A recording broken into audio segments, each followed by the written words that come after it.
ಅಧಿಕಾರಿಗಳಿಗೆ ನೇರವಾದ ಪ್ರಶ್ನೆ ನಮಗೆ ಇಲ್ಲಿ ಬರಬೇಕಾಗಿತ್ತು. ಈಗ ಅವರು ಜಿಲ್ಲಾಧಿಕಾರಿಗಳು ತಹಸೀಲ್ದಾರ್ ಅವರು ನೀವು ಏನಾರ ಸತ್ಯವಂತರಾದ್ರೆ ನಮ್ಮ ಇಲ್ಲಿ ಹೋರಾಟಕ್ಕೆ ಬರಬೇಕಾಗಿತ್ತು. ನೀವು ಮಾಧ್ಯಮದ ಮುಖಾಂತರ ಏನು ಉತ್ತರ ಕೊಟ್ರಿ, ಉಡಾಪೆ ಉತ್ತರ ನುಡಿದೋ ನಾವು. ಬಣಾಲಂಕಲ್ಗಿ ಗ್ರಾಮದಲ್ಲಿ ಕೌರಿಗುಡ್ಡದ 60 ಎಕರೆ ಜಮೀನನ್ನ ಅಲ್ಲಿ ಇದ್ದಂಥ ಗಿಡ ಮರಗಳನ್ನ ಇವತ್ತೇನು ನಾಶ ಮಾಡಿ ಇವತ್ತಲ್ಲಿ ಹೆಸ್ಕಾಮ್ಗೆ ಹಸ್ತಾಂತರ ಮಾಡುವಂಥ ಕೆಲಸವನ್ನು ಏನು ಜಿಲ್ಲಾಡಳಿತ ಮಾಡ್ತಾ ಇದೆ. ಮೊದಲನೇದಾಗಿ ಆ ಜಿಲ್ಲಾಡಳಿತಕ್ಕೆ ನಮ್ಮ ಧಿಕ್ಕಾರ ಐತಿ. ಯಾಕಪ್ಪ ಅಂತಂದ್ರೆ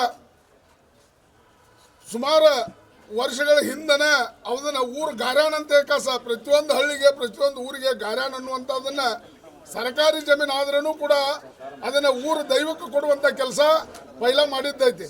ಇವತ್ತು ಅದನ್ನ ಏನು ಮಾಡತ್ತಾರಪ್ಪ ಅಂದ್ರೆ ಅಲ್ಲಿ ಹೆಸ್ಕಾಮಿಗೆ ಹಸ್ತಾಂತರ ಒಂದು 60 ಎಕರೆ ಮಾಡಿದಂಗೆ ಮಾಡಿ ಇಡೀ 600 ಎಕರೆ ಭೂಮಿಯನ್ನು ಕಬಳಿಸುವಂಥ ಕೆಲಸನ ಈ ರಾಜಕಾರಣಿಗಳು ಮಾಡ್ತಾ ಇದ್ದಾರೆ. ಅವ್ರಿಗೆ ಕುಮ್ಮಕ್ಕೆ ಯಾರು ನೀಡತ್ತಾರಪ್ಪ ಅಂದ್ರೆ ಅದಕ್ಕೆ ಬೆಂಬಲವಾಗಿ ನಿಂತಂಥವ್ರು ಯಾರು ಅದಾರ ಅಂದ್ರೆ ಈ ನಮ್ಮ DC, ಈ ನಮ್ಮ ಬೆಳಗಾವಿ ಜಿಲ್ಲೆ DC ಏನದಾರು ಇವರು ನಾವು ಹೋಗಿ ನೇರವಾಗಿ ಇವ್ರನ್ನ ಕೇಳಿದಾಗ ಉಡಾಪೆ ಉತ್ತರ ಕೊಡುವಂಥದ್ದನ್ನ ಕೆಲಸನ ಮಾಡ್ತಾರೆ. 60 ಎಕರೆ ಏನು ಇವತ್ತು ಅಲ್ಲಿ ನಾಶ ಮಾಡಿದಾರಲ್ಲ, ಆ ನಾಶ ಮಾಡಿದ್ದನ್ನ ಹೊಳ್ಳಿ ರಿಟರ್ನ್ ಆಗಿ ಮತ್ತೆ ಸಸಿಗಳನ್ನು ನಟ್ಟ ಕಾಡನ್ನು ಉಳಿಸ್ಬೇಕಂತ ಹೇಳಿ ನಿಮ್ಮ ವಾಹಿನಿ ಮುಖಾಂತರ ನಾನು ಇವತ್ತು ಕೇಳ್ಕೊಳ್ತೇನೆ. ಬಸನಗೌಡ ಪಾಟೀಲ್